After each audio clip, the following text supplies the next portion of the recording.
53-year-old George Boateng has been a carpenter for more than 25 years. He says his hands are the most important part of his body. They are his tool to get the job done every day, and he is extremely careful to protect them. Another machine, we mistake here. My crab back when say a trap. Or yeah, not being here, man. Now, so the commission one. Also, we more than our commission. But hands aren't the only part of his body at risk as a carpenter. Exposure to dust and chemicals in the course of everyday work can damage an even more critical part of a carpenter's body, the respiratory organs. That's according to the head of the respiratory unit at the Komfo-Anokye Teaching Hospital in the Ashanti region, Dr. Divine Amenuke. The fine sawdust have got different sizes in terms of the type of food that is used, whether it's hard or soft.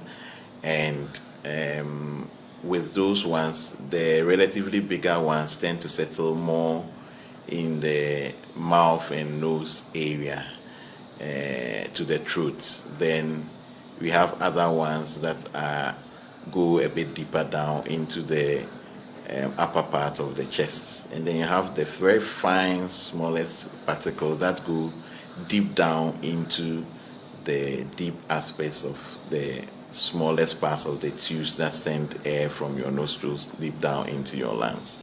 Wood dust is an unavoidable byproduct of most joinery or carpentry tasks.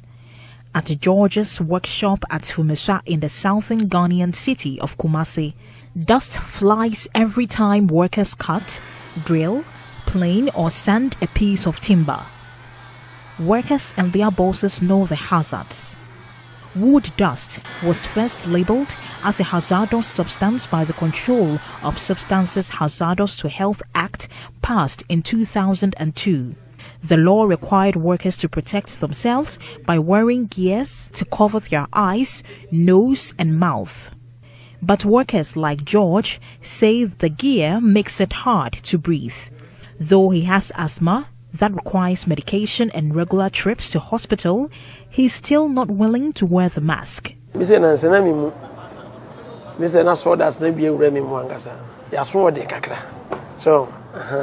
the also can start here and question nose mask. So, to wear man problem be a bit. Because only use nose mask, but not how. We travel to the town of Sokoman on the outskirts of Kumasi to the biggest woodworking center in West Africa, the Sokoman Wood Village. 20,000 workers cut, shape and treat wood here. The village is divided into the lumber sellers and artisan section. The artisans sand and drill all day, every day, producing a mountain of dust. Behind me are fine sawdust particles on the ground.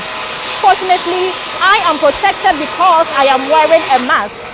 But for the furniture workers here, these woodworkers, they stand a risk of having so many infections as a result of their failing to wear protective gears like the nose mask. Sokoban Wood Village is no different from George Boateng's carpentry shop at Fumesa. A walk through the artisan section finds only a few are wearing masks. 47-year-old Akwesi Nest is one of them. Respiratory health is of little concern to Akwesi. This is despite the fact that 20 years working here have begun to take a toll.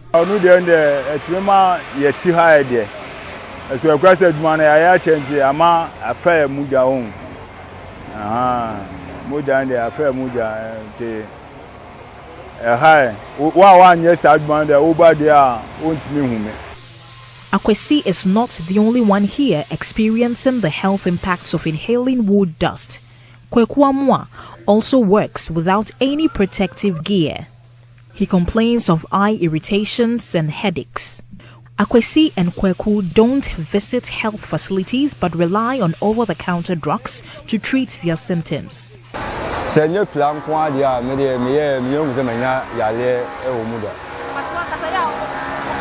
checkup? And the COVID, I'm saying, come to O say futu de ko wi ni mu a kata na na problem. Maybe they okay. Obi mu come them COVID daddy. Akwesi says a number of his colleagues have fallen out of the job due to the inability to stand the air quality at the artisanal section. But still, they don't see a major health threat and refuse to wear the masks that will protect them. One thing is that, the cartel here, and soon become a mountain air home and a dark and home. What shall you see, Anna? And so they're going, and a woman and a pressure. Oh, yeah, no, we. Now, I say, the amount of them now, wood dust inhalation or exposure can cause a range of health symptoms ranging from subtle to severe. These include irritation to the eyes, nose and throat, asthma, and in rare cases, cancer. The Komfo-Anokye Teaching Hospital regularly treats woodworkers with asthma that they say is triggered by wood dust. Other woodworkers coming with coughs that could be the start of illness. In one case, a woodworker was diagnosed with nasal cancer, which could also have been caused by the dust. Dr. Divine Amenuke says all these symptoms may be closely linked to the inhalation of fine wood dust particles that can penetrate the lungs. The smallest particles can even enter the bloodstream, where they cause heart problems and exacerbate diseases like diabetes. There are steps workers must take to protect themselves, says Dr. Amenuke. With COVID, at least we know surgical masks and we know something like N95.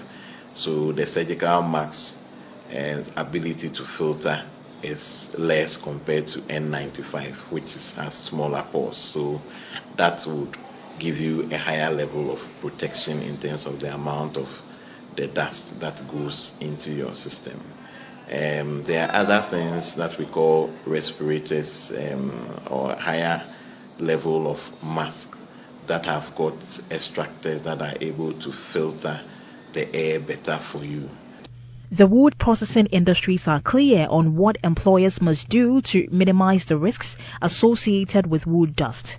Ghana has enacted laws and regulations aimed to protecting workers. Employers must assess conditions likely to affect the health and safety of the employees or themselves and provide protective equipment. All equipment is required to be regularly inspected and replaced if necessary. It must comply with relevant standards. But in talking to workers at multiple facilities, it is clear that there is little to no enforcement of those laws. The Department of Factories Inspectorate is the main agency responsible for enforcing health and safety in factories, but several studies have found it examines a small fraction of the facilities under its control. At the Kasi community, one company has followed the regulations. Dust emissions from wood processing company Logs and Lumber Limited affect nearby suburbs. But the company has set up filters to control the extraction of dust in the workshop setting. Avedis Ghanaian is general manager. When you are cutting, you will get the sawdust, but we have the extraction fans to accumulate them and burn them in our boilers to get energy for our dryers. So the dust is something that we try as much as possible. I mean, maybe, I don't know, as much as possible to contain. I cannot say 100%, but I mean, when this company was established, 1967, Logs and Lumber. But before Logs and Lumber, there was another company here, Anglo-African Timber. That there was in the neighborhood. I don't think there were so much people living. But today, that all the neighborhood, we have the mall, we have a lot of communities, schools. We are really taking very seriously that issue, and we have introduced new filtration systems. We have invested heavily in that. Avedis says he puts the filtering machines in place at a huge cost after complaints from workers and the surrounding communities, but he says it is worth it to keep his workers healthy. For now, Logs and Lumber Limited workers are some of the few in Ghana working relatively safely. Experts say these protections will need to spread across the industry if Ghana's woodworkers are not to face a growing burden of illness. This story was a collaboration with New Narratives. Funding was provided by the Clean Air Fund, which had no say in the story's content. For Joy News, Mona Lisa Frimpong reporting.